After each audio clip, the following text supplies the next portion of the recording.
In case you missed it, Shure released what they're calling the next generation of stage mics with this, the Shure Nexadyne.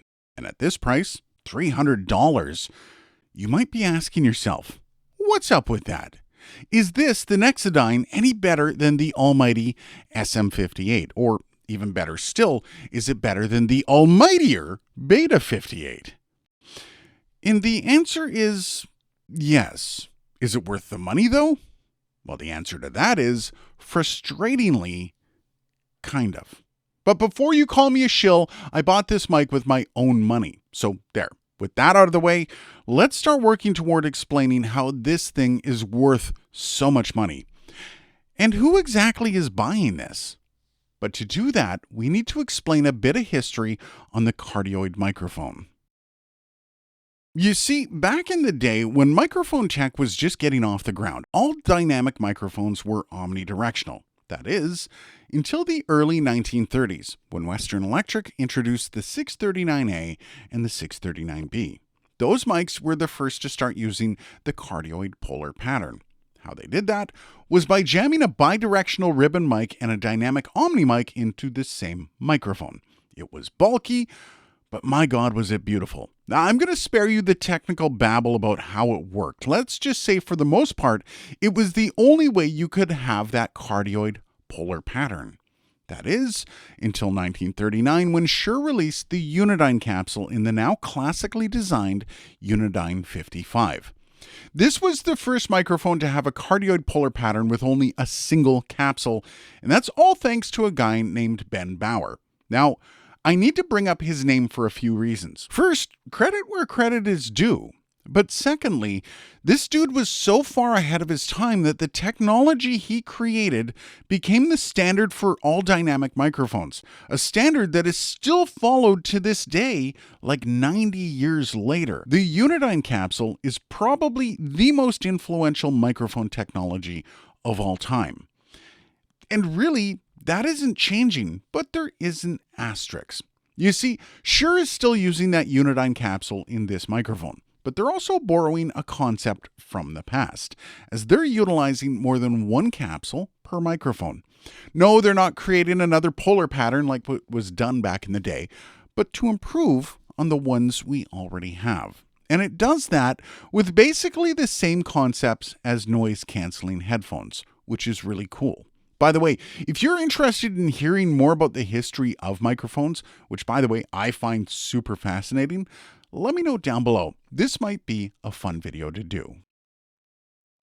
Okay, so let's do the off-axis rejection for the Shure Nexadyne. This is me speaking directly into the front of the capsule from about 3 inches away. Now I'm moving around to the side of the capsule from about 3 inches away. And now I'm moving towards the rear of the capsule from about 3 inches away. Now let's check out the plosives on this, the Shure Nexadyne. Peter Piper picked a peck of pickled peppers. Peter Piper picked a peck of pickled peppers. Now let's check out the proximity effect on this, the Shure Nexadyne. This is me speaking directly into the capsule from about 3 inches away. Now I'm directly on top of the capsule. 3 inches away, directly on top. We've got the handling noise for the Shure Nexadyne. Now, one of the things that they talk about with the Revonic technology is the canceling out. When I first did the tests, and this is why I'm redoing it the next day, I was like, oh, it's not that different for the handling noise. So we've got the SM58 and we've got the Nexadyne, and we're going to show you. SM58, that's some pretty aggressive handheld noise. Now we're going to do that with the Nexadyne. You're like, I mean, it's not that much, and you're like, whatever. Now we have just 97.7, give or take, hertz, 12 dB per octave high-pass filter on, and you're going to notice a bit of a difference. This is the SM58, again, with the high-pass filter. Now we have the Nexadyne with the high-pass filter. That is a big difference. I think the dual transducer is taking out more of the high frequencies.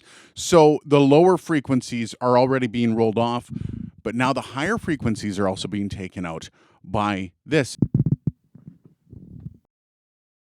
Now, this is a relatively new concept to be jammed into a microphone, and I've already simplified it enough by comparing it to noise cancellation. In reality, the only thing that really matters is the results, right? So, I needed to get this thing working in the field, in the way that it was designed to on stage. So then, Dylan and I did just that. He was running sound for a band called Lady Soul. It's a local Motown cover band. The lead singer, Carrie, was used to using an SM57 for her gigs, but was happy to try out this new Nexadyne.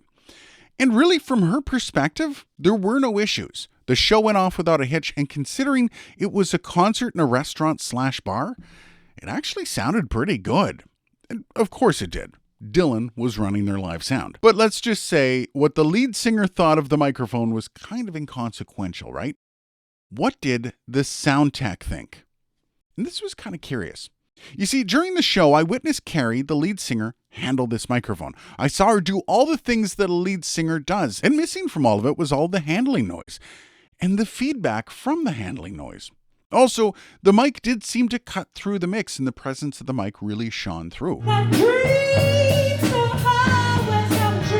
Though Dylan did have an EQ profile on the mic, so I can't really lay that at Shure's feet as praise, but the mic handled the EQ and performance with ease. However, much like any small performance at a bar, or restaurant bar for that matter, there were plenty of issues for Dylan to hunt down and fix on the fly while the band was on stage.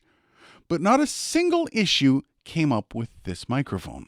No feedback, no ugly sounds, nothing. In the words of Dylan, this mic was remarkable for being the one thing that didn't cause him any problems. And if you're a musician or a tech looking to add to your mic locker, what I just said might actually make you perk up a bit.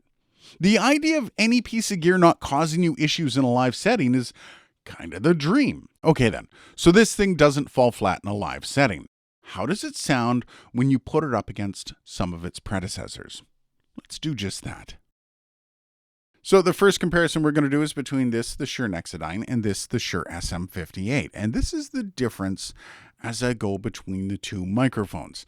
Now, once again, yes, these are going to both have that Unidyne capsule in them. However, that capsule might be tuned slightly different. I haven't actually put these two mics side by side to see how they sound. However, a lot of the Shure marketing does say that this thing is supposed to cut through the mix more, and it's supposed to have better presence and all that fun jazz. So I'm just going to let you hear it, and you can make a determination on the $300 mic versus the $100 mic. Which one do you like better? Now we have the Beta 58A. Actually, this is Dylan's. I believe this is closer to $200 up against the Shure Nexadyne. The reason I'm using Dylan's is because I can't find my Beta 58. This is what it sounds like when I go between these two microphones. And this is the interesting one because this is the Supercardioid version. This is a Supercardioid mic as well. Which one do you like as I go between them? The Beta 58A or the Shure Nexadyne?